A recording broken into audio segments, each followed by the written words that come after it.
Hello and welcome to World Affairs Today, the show where geopolitics meets the art of the deal. Apparently, even when the deal is mostly vibes and vague handshakes. In the latest episode of Donald Trump Remembers He Likes Greenland, the current president has dramatically called off his threatened tariffs on European nations after what he calls a preliminary framework agreement tied to everyone's favorite giant icy real estate listing, Greenland. This comes after several days of diplomatic temperatures rising faster than Arctic sea ice is falling. Markets sighed in collective relief, politicians picked sides, and the internet did what it does best. So what actually happened? Why is a frozen island the size of Mexico suddenly the love child of trade wars and Cold War nostalgia? And what does this mean for everyone who isn't a polar bear? Let's unpack this before it melts. Over the past few days, whispers turned into headlines. Trump was dusting off his favorite economic hammer, tariffs, and aiming it squarely at Europe. But hold the steel and auto panic. This wasn't about cars or cheese. This was tariffs as geopolitical tinder. Swipe right on Greenland or face the bill. Greenland, that massive, mostly uninhabited rock sitting awkwardly between North America and Europe, is technically an autonomous territory of Denmark, a NATO ally that probably didn't sign up for this level of drama. Trump has been low-key obsessed with Greenland since 2019, when he famously tried to buy it like it was a distressed Mar-a-Lago listing. Strategic location? Check. Rare earth minerals we need to make iPhones and Teslas? Double check. New shipping lanes opening up because the planet's having a fever dream? Triple check. This time, when polite Arctic chit-chat about security, resources, and who gets to park their submarines where hit a wall, Trump apparently decided the fastest way to get Denmark's attention was to threaten Europe's exporters with a tax hike. Classic power move, or classic Tuesday, depending who you ask. Okay, but seriously, why does this giant frozen postcard matter so much? Strategically, Greenland sits in the ultimate geopolitical sweet spot, close enough to monitor missiles coming over the pole, far enough that nobody wants to live there. The US already has bases there. Think Thule Air Base, the northernmost US outpost that's basically if NORAD had a vacation home.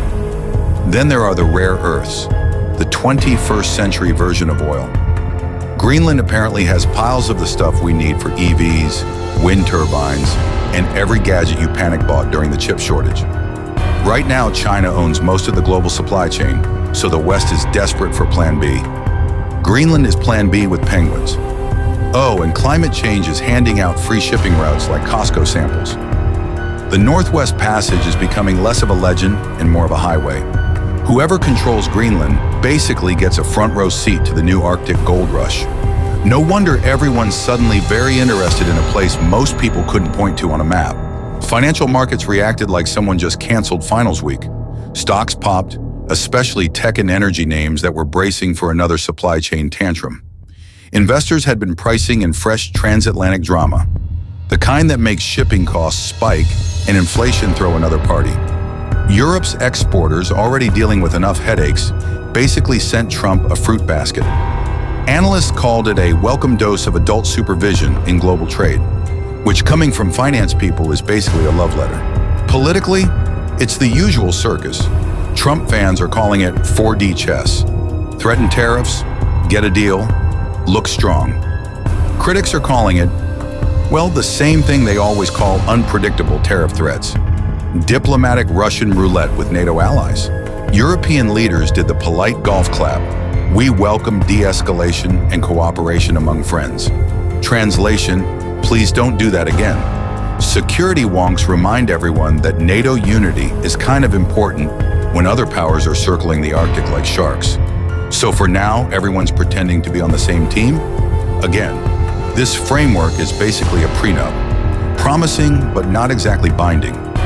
Real negotiations are coming, and they'll have to wrestle with fun topics like how much access does the US actually get?